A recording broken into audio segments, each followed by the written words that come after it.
Hi everyone, welcome back to How to Train Your Gavin. Today is a very exciting video because I'm doing something a little bit differently. I am interviewing a very special guest, Hannah Gold. That's me, and in the actual Waterstones as well, which is quite special. It's very different, isn't it, I feel? And you know, you've just won an award, so this is why you're kind of celebrating, running around the country. We're calling it the Victory Tour. We are calling it the Victory Tour. Yes. Yes! And yeah, we are going to be discussing The Last Bear by Hannah Gold, and this has just won the Waterstones Children's Book Prize, also just won the Blue Peter Award as well. Just raking in all those accolades as you do. But I will leave a link to all of the places where you can buy The Last Bear and the next and the next book, The Lost Whale, as well, standalone, so you can read them. Everyone gets confused with the titles because they're so similar. They are similar, but you know what? I feel like it's great as well because for your legacy, shall we say, your bibliography, everything will just look perfect on that list. You know, in 100 years' time, people are studying you at university, be like, Lost Whale, Last Bear. Whatever next. Whatever next. Secret. Oh no. That one actually is a real secret. I'm not allowed to say it yet, but will be announced soon, I think. Oh good, good. Yeah. So we might get an exclusive in this video, who knows. But yeah, I will leave a link to all of the places you can buy The Last Bear and The Lost Whale down in the description box, as well as all of Hannah Gold's social media links. So do follow her on everything, okay? Everything. So I am a prolific poster. You are a prolific poster. Yeah, and I've got a website too with like extra resources and links in there in case anyone has any teachers out there watching this too. So. Yeah, everything description box. Check it out. What I usually do with my interviews is I like to start with like some icebreakers. Yeah, go. Which, you know, haha, icebreakers. So these are like really fun and random questions just to, I don't know, get you in the mood to get me warmed up. Yeah. First one, if you were in a middle grade book, what would you be like? Oh. What would you be like as the hero? Would you be a side character? That's a really good question, isn't it? Well done, he does this for a living, everyone.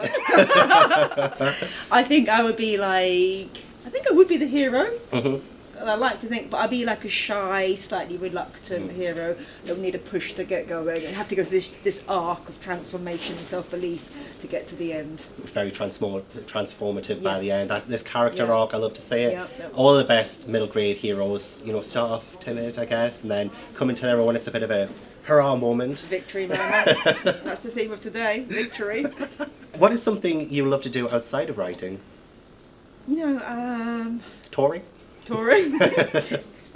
Eating cupcakes. I think probably boring things. Like I do love reading, Gavin, obviously, but I like being in nature, and also I like watching just really bad TV. Oh, fair. Yeah. By bad TV, do you mean like trashy reality television? Yeah, like trashy reality, just kind of stuff you don't have to think about too much. And, yeah, just stuff to downtime. What is something that's on your bucket list? To go to Svalbard actually and see the polar bears in the wild. I'd really love to go there. The closest we got for this book was to go to Tromsø in the north of Norway, but I'd really like to go to Svalbard and do one of those kind of Arctic cruises and see the polar bears, hopefully not get eaten by one. Fingers crossed. Yeah, fingers crossed. And see the Northern Lights. Oh, the Northern Lights would be incredible. Yeah. Have you seen the Northern Lights? No, not in person. Yeah. Not in person. I wish. Just on YouTube. Just on YouTube, which is where all the good videos are.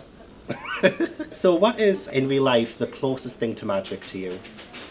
I think this, because when I wasn't expecting to win, we had this conversation kind of off camera, but and I didn't know I was going to win, and there was this big fancy ceremony with champagne and wine and all these kind of amazing authors just milling about, and then when they called my name, I was just overwhelmed, just stunned, emotional, teary, and it was just this magical moment because I think I'd always wanted to be Book of the Month. Yeah. And I hadn't got Book of the Month because you couldn't be Book of the Month and be Waterstones shortlisted. Oh, yeah. So I couldn't be, and I was like, well, my only chance now of getting Waterstones Book of the Month is if I go and win it. But that's like a really tall order. Have you seen the shortlist? So when they called my name and I'd won it, And then when we walked out of the shop at Piccadilly Waterstones, they'd changed the whole window display. And I was like, oh my God, I'm Book of the Month. And then the whole window was full of my books. And it was snowing. Oh my God. And it was like life couldn't have scripted itself any more kind of exquisitely in that moment. It was just this real moment of, yeah, just magic. It felt like magic. And the whole team was around me, and it was just, it was really emotional but moving and amazing. I love that. Do you have an all-time favourite book? I really like recently Michael Morpurgo books. If you look over your shoulder, we've kind of positioned ourselves, so some of his books are there. But when I was younger, like books like The Animals of Farthing Wood. I have got a fondness for the rat, Mrs. Frisbee and the Rats of Nim. Oh, I haven't Have read you read that? No, no. It's like a book within a book, and it's got lead characters as a rat. Ooh. And I had like this crush on this rat called Justin, so, you know, yeah. Standard is all good. Yeah. And then the last kind of, and I feel like this is probably a worse question then, what's your favourite book? The last icebreaker, what's your favourite animal of all time? I know that's a horrible question, I know. You know, I get asked this all the time in school, they're like, but I think, you know, with this little plush here, it has to be the polar bear. Oh, of course. But, you know, I've never seen a polar bear in the wild, but I also obviously have got a real soft spot for whales, which I have seen in the wild, but also all animals. Just to give like a really kind of like twee answer, I do love all animals, and I think the whole point is like all animals need to be treated with respect and kindness and just love. I don't think they're any different from what we are, not really deep Which down. is why I found it a bit of a hard question for you, because like I feel like all animals have a purpose, and it's pick a favourite. I mean, they're all important, they're all just incredible, so sorry for that question, it was a bit horrible. No, but I'm not that fond of spiders. Okay, fair. Okay. You can have your phobias, that's allowed. That is allowed. I feel like before we talk a little bit about The Last Bear and The Lost Whale, I feel like people would want to know who you are. So your journey as a writer and what you did before you were a writer, like what got you to this place now?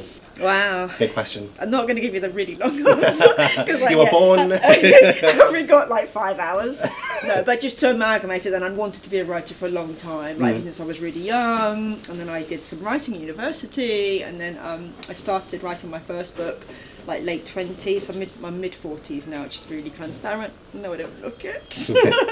And that book, I wrote 2 YA books, and nothing really happened with them, but I learned a lot in the process about the craft of writing.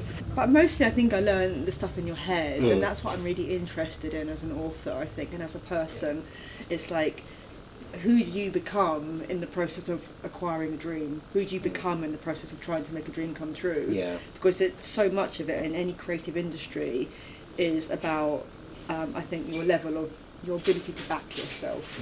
And for a long time I don't think I really backed myself. I didn't really believe in myself as a person or an author. And so when those first books I wrote, I didn't think that they were that good. And when I started writing this book, The Last Bear, I kind of knew it was different and I knew it had something, but at the same time it was such a jump for me to believe that it could become something. But when I started submitting it to agents, I remember kind of in the past when I tried to get a literary agent, which is the step before trying to get a publisher, I remember kind of submitting it to agents who I thought were on my level. So not to say that these agents weren't very good, but I submitted it to agents who maybe I thought were more easy for me to get, because I didn't think the top agents would be within my ability. But this book I said, you know what, I'm really going to leave my comfort zone and just go for the top agents. You mentioned young adult, why was it middle grade instead? Because you've done young adult, but was there something about middle grade children's fiction that really drew you towards that? I'd always wanted to be like a children's writer. Yeah. And I think I wrote YA because I thought YA was kind of like, I don't know, trendy or edgy, and I'm not particularly those things, let's be honest. And so like, but children's book was where my heart was, and so when I had these rejections for these YA books, and I was like, but I really want to write children's, and why am I not writing children's? What am I afraid of not going for the dream? And it was like a sense of, if I don't write children's now, when am I really going to go for it? So it's just about walking into the dream and really going for it. I love that. And now this is the sort of end product of, well, one of your many dreams. Can you tell us what The Last Bear is about and give us a little introduction to that? Yeah, so it's a You've done this a lot, haven't you? So it's the story of like, there's 11-year-old April. 11-year-old April, and one day her dad says to her that he's got this job in this remote Arctic island and he's going there for the summer, and she's kind of like really excited because she likes nature. She doesn't really get on so much at school. And then they get to the island, and the island is really called Bear Island, but there's no bears on Bear Island, and there's nothing on Bear Island. There's no cars or roads or schools. But the first night that she looks out the window, Gavin, what do you think that she might see out the window? A whale. Yeah. Crossover. Yeah. So, clue. So she sees this polar bear, and then she sets out on this journey to try to find the polar bear, and then when she does find him, as you do in children's books, they become best friends. And so she spends this really magical summer with the polar bear. There's a real loneliness and an emptiness in both of their lives, and so they connect. And then it gets towards the end of the summer and it's time to go home, and she's like, well, I can't leave the last bear on Bear Island. So then this incredible journey, which I won't give away, this incredible journey begins where she tries to save the last bear. Well, I mean, what's a beautiful thing about The Last Bear is that kind of animal bond, human bond in the book, and I feel like, especially since like looking back at ones I read when I was a kid, like Warhorse, and just seeing like how empowering that can be, and like how touching that can be, and how we can open our eyes to the animal kingdom and the animal world. And was that an important thing for you to demonstrate in The Last Bear, to have that bond between April and Bear, and like demonstrate that? Like, was there a reason behind that? Or? I mean, we talked about your cats before. Oh, yeah, we have. Yeah, so if you're an animal lover, you just get it, don't you? Yeah. You know, animals just offer you something just unconditional. So you have a bad day, or someone said something like, not very nice, and you go back and you got your cat or your dog or whatever, and they're there, and they just love you anyway. Yeah. And unconditional. Yeah, and that's what I love. You can be in any kind of mood, and they're just the same. Whether you're irritable or sad, they're just presenting themselves to you full of love. Yeah. And there's something about that. There is. There's something about that, and that's what I wanted to capture. And you captured it twice. You captured it twice. And you were saying as well about like the environment and kind of like how that's been rather important to you. So like with The Last Bear and like what it actually tackles in going to Bear Island and there not actually being bears, well apart from Bear on there, there's obviously I guess like corruption that, you know, the humans have done to the world. Yeah. What kind of like research or like what kind of message did you imbue in The Last Bear that you wanted to portray to the young readers? You know, first of all, like, you know, when I said, I don't think like you read a lot of children's books, obviously, and I think if a children's book is like really preachy and sets out with an agenda, then it's like, yeah, you can tell. I don't want to read this. Yeah, you can really tell. So like, I didn't set out to write a climate change book. It was like an accident almost, because the island called Bear Island really does exist, and you could Google it afterwards and see it for yourself. If I'm nice, I might put up some pictures. Yeah. And I was looking where to set the book, and I saw this Bear Island, and I thought, I cannot believe a Bear Island actually exists. This is the perfect place to set my book, because I didn't necessarily plan the whole story. It all just kind of fell organically into place. Yeah. And then when I started researching Bear Island, and it was called Bear Island because of the polar bears that used to live there, but which can no longer reach there because of the ice caps, I was like, oh, this is a really interesting place to set the book, the perfect place. And then the more I researched about polar bears, the more I kind of saw that I couldn't write a book about polar bears without touching upon the environment. So it was kind of like secondary to the story. I think the story always has to come first, and then these other things are kind of just born out of necessity and in there because of what's happening. But it was really important for me to write about that, because I think there's so much kind of doom and gloom about climate change, and we live, you know, we're coming out of a pandemic, and there's the war, and there's so much pessimism and anxiety for children, which you probably see yourself. And I just wanted to write a book which was uplifting, hopeful, inspiring, uplifting, empowering, which offered the child some kind of and not just child but like adults as well. And what I love as well is that you have like author notes, and you do go like you talk a little bit more at the end as well for anybody who does want more information. I didn't want the book to end. I was like, how can I write more? Again, I'll work out. I see what you did there. But there are resources, and especially the end of The Lost Whale as well. You know, there are resources that people can go to and visit themselves if you want to check that out as well. I like that in a book though, because I like, if you like a book, you don't want it to end. You really want to kind of explore the world.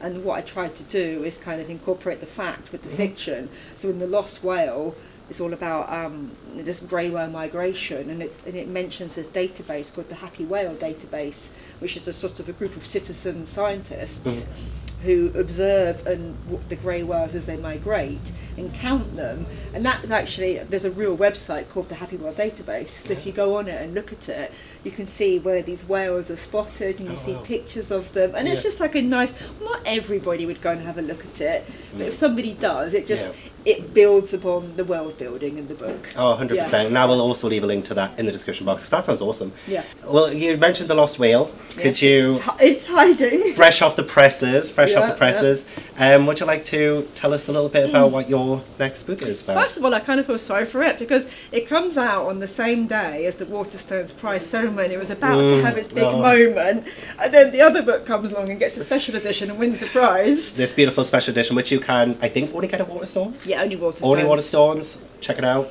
Yeah, that's got like an extra Q&A, and it's got fold-out flaps and all that kind of lovely stuff. It is absolutely gorgeous. But just a moment to talk about the illustrator too, who is Levi Pinfold, and he's amazing. He won the Kate Greenway Prize, which is like a really good prize for illustrators. So he's done both books, as you can tell by the lightness of the covers, and the illustrations on the inside are amazing. But yeah, The Lost Whale is a standalone book, and it's the story of a boy called Rio this time, who goes to the west coast of California to stay with his grandmother he doesn't really know, and when he's there he meets this girl called Marina, whose dad runs these whale watching tours, and he starts to go on these whale watching tours, and he meets this grey whale called Whitebeak, and there's a link here to his mum, because the reason why he left London was because his mum has got these mental health issues, and she's kind of, you know, she's going away like to a clinic to be kind of like to try to get better. You know, we look at it really sort of sensitively through the lens of a child.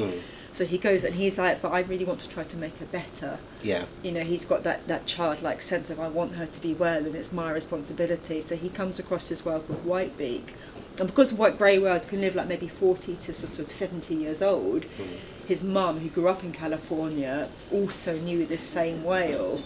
So he forms this kind of like, he starts to merge in his head that his mum and this grey whale are almost similar. And so when the whale goes missing, not giving the book away because it's the lost. No spoilers. So when the grey whale goes missing and might get lost, Rio has to set out on this amazing quest across the ocean to try to find his whale, and maybe try to find himself at the same time. I don't know if you can see it from this angle, but I'm doing this with my eyebrows, because, you know, you've got to read it. And also, can I show you under the cover? Oh yes, under the cover. What's really great about this is the hardback at the moment. So you take off the dust cover, and then you see this beautiful gold whale underneath. Yeah. Absolutely beautiful. Yeah. You've met quite a few readers now, then, I imagine. Has there been a really good response from readers? Like, what's something that stood out to you? Because as you mentioned as well, Last Bear, it doesn't set out to be that kind of moralistic kind of. It has a plot, it has characters, like real life characters. It's a story, but there is like that background of like climate and animals. Has there been like any kind of response from readers you've met personally who've, you know, really took to that? Good question. Is it me? I'm giving him praise here, do we notice? Yeah, I really, you know, when you write a children's book, you don't actually know whether children, I don't have children sadly, and I didn't really know whether children were going to like it. That was my biggest fear, you know, are children going to like it, you know, and I've been really lucky because they do really like it. And the Blue Peter Award, which is voted for by children, that was kind of so amazing to win, because it was like, well, children like my book. But I do a lot of school visits and virtual ones and kind of in person, and the children are really fantastic, because you always get in one or two classes an April. You always get an April who is like an activist, you know, who is really passionate, and she'll come up to you at the end, she or he, you know, or they, and then kind of say, I really like your book, and I really care about the polar bears. And I remember one time a boy comes up to me and he said, but why are they doing this to the planet? And it's really heartbreaking sometimes that they said, I don't understand why they're doing it. Why? And he said, why aren't we doing anything about it? And it was really heartbreaking. You answer that from an adult perspective and just say, well, I know we could be doing more, but let's kind of really rise up and try to fight. But I get children who they adopt class polar bears from the WWF. They've written to their local MP. They do a lot. They're so engaged. They actually make change. Like, they want to make change. Yeah, and they kind of really fall in love with bear. And no children ever really kind of goes up to me and said, oh, the climate change angle. They talk about bear and April and the peanut butter and things like that. And then, but they're like, yeah, he really wants me to try to do things. Nice. Yeah. And I know you won't really be able to say much about what's coming, but is there anything you can tease us about what the future for Hannah Gold holds? Well, to the future. Well, the next stop is Edinburgh after this tour. I can reveal that it is going to be another animal story. Surprise. And it probably will have this undercurrent of, like activism to it, and maybe in a fiercer way. I think not in an angry way, but like a fiercer, because I feel like the clock is really running out on us. So there's a sense of, come on, like a fierce sort of more agency for like a clock ticking type thing. Let's make a difference. Sounds tense. Okay, when I write a book, I get into the energy of it. I can feel the energy, and this one's just got more of an urgent sort of, that kind of feel to. I really try to immerse myself in how it feels, and that's how it feels to me. Nice. Well, I mean, you've got 2 incredible books out now. Just to end off with, like, what's been like the most proudest moment for you personally? I mean, I know you've got loads now because there's so many amazing things that have happened to you since the last bear came out. And I know, like, obviously, me reviewing your book and, was the highlight. Can I just say I was so nervous because, like, Gav is such a kind of a star in the kidlit world, and you are. And so to get your proof sent to you as a new author, I remember saying to my publishing team, Tina, who's just off camera, like, I'm so nervous about what Gav's going to think. Is he going to like my book? I am a little terror in the Middlebury community. And then I was waiting for him to upload it, and I was thinking, is he going to say nice things? So, but I can confirm in the flesh you're absolutely lovely, and it's a joy to have you here supporting us all. And I'll always support you. But my highlight probably has to be winning, in terms of accolades, winning the Waterstones, because that's such a big career boost. And that night we were talking about it was magical. But in terms of like just an everyday, it is meeting the children. It really is. It is doing the school visits, and it is seeing their faces and getting their feedback, and it's really heartwarming. It touches me because I don't, I said I don't have children, so for me having that connection with them, it's magical. I guess, and like having that vindication that your story is out there and people are responding to it essentially. And then you get this kind of just a warmth. It's like cause I want children to read my books and have an experience. I want to be a storyteller, and so when they go through my books, they're laughing, maybe they're crying, they're engaged, they're given this agency. But I just give them this experience, and then it's just really nice when you and they give me an experience back when I see them. When I got a little letter in my bag. From a little reader I just met it in Durham just about an hour or so ago, and it's just so sweet. It's so sweet. Honestly, this is one of the reasons why I love Middlebury as well. It's just such a wholesome, not even just the books themselves, but the community as well. We have lovely authors like Hannah Gold, who was gracious enough to be on my channel. Thank you so much, Hannah. Oh, don't be silly, because again, being humble here, humble face. Can you do your humble face? Because he does so much for Kidley. It's a joy, it's a privilege to come on and talk to you. And you champion lots of other authors, and not just me. I'm just starting out, and there's so many amazing authors out there. I'm lucky enough to have got this far. 2 standees. 2 standees and a cupcake. But it really is a team effort, and just shout out to my HarperCollins publishers who've done an amazing job, because it is a team effort to get this far. Yeah, absolutely. Is there anything you want to say to the viewers before we leave? Oh, thanks, Gav. No, it's a real joy, and I never take it for granted that it's such a privilege to get this far, to be able to have my books look so beautiful and land in the hands of readers, and I'm just so honoured, and I'm so grateful. And even if you read my book and you're like, but it's just that sense if they connect with you on a heart level and never get to meet you, that for me, I'm doing my job. So thank you. Yes. Well, thank you so much, Hannah, for talking with me today. And a huge thank you to everyone watching as well. Don't forget to give a like if you enjoyed it, and subscribe if you haven't already. Leave all the comments down below as well. But again, do not forget to check out The Last Bear, The Lost Whale. All of the links are down in the description box, as well as links to Hannah's social media links. And we hope you have a great day, and we will see you next time. And a bear roar to finish. Rawr.